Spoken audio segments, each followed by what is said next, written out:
ഉണ്ടായിരിക്കട്ടെ. ആത്മമിത്രം ഡോക്ടർ മീഡിയയിലൂടെ ഈ പ്രഭാതവേളയിൽ എന്നെ കേൾക്കുന്ന എല്ലാ സഹോദരിമാരും കർത്താവായ യേശുക്രിസ്തുവിൻ്റെ നാമത്തിലുള്ള സ്നേഹവന്ദനത്തെ അറിയിക്കുന്നു.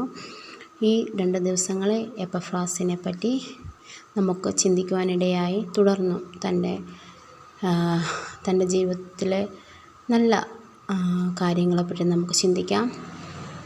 അതിന് നമ്മൾ ആധാരമായി എടുത്തിരിക്കുന്ന കൊലോസ്യ ലേഖനമാണ്.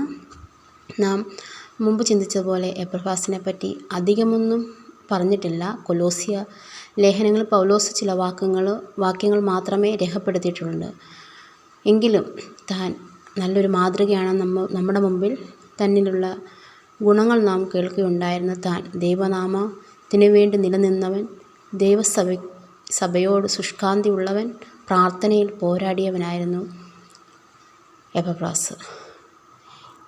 ഇന്നത്തെ ചിന്തയ്ക്കായി നമ്മൾ കൊലോസ്യർ 1:7-8 വാക്യങ്ങൾ വായിക്കുമ്പോൾ നമുക്ക് മനസ്സിലാക്കുവാനായിട്ട് കഴിയുന്നത്, 7ൻ്റെ അവസാനം, ഇങ്ങനെ നിങ്ങൾ ഞങ്ങളുടെ പ്രിയ സഹവൃത്തനായ എപ്പഫ്രാസിനോട് പഠിച്ചിട്ടുണ്ടല്ലോ.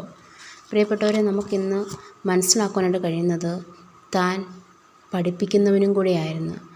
കാരണം പൗലോസോട് പറയുന്ന കൊലോസ്യ വിശ്വാസികളോട് നിങ്ങൾ എപ്പഫ്രാസിനോട് പഠിച്ചിട്ടുണ്ടല്ലോ എന്ന്.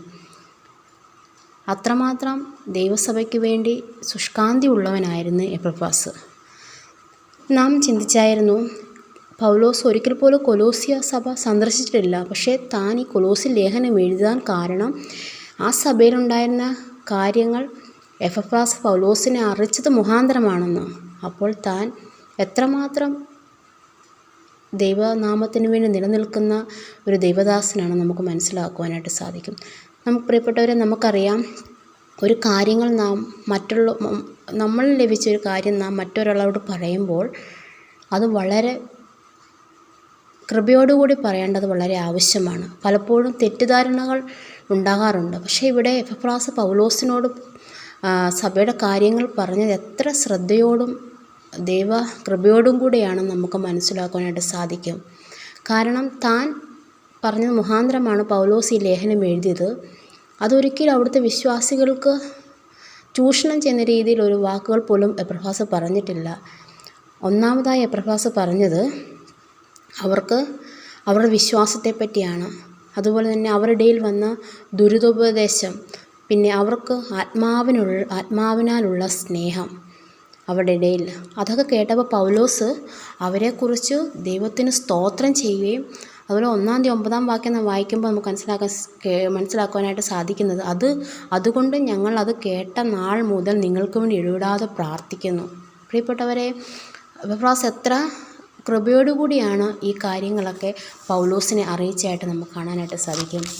നമുക്ക് കൊലോസ്യർ 4:6 ഇങ്ങനെ വായിക്കുന്നുണ്ട്, ഓരോരുത്തരോടും നിങ്ങൾ എങ്ങനെ ഉത്തരം പറയണമെന്നറിയേണ്ടതിന് നിങ്ങളുടെ വാക്ക് എപ്പോഴും കൃപയോടു കൂടിയതും ഉപ്പിനാൽ രുചി വരുത്തിയതും ആയിരിക്കട്ടെ.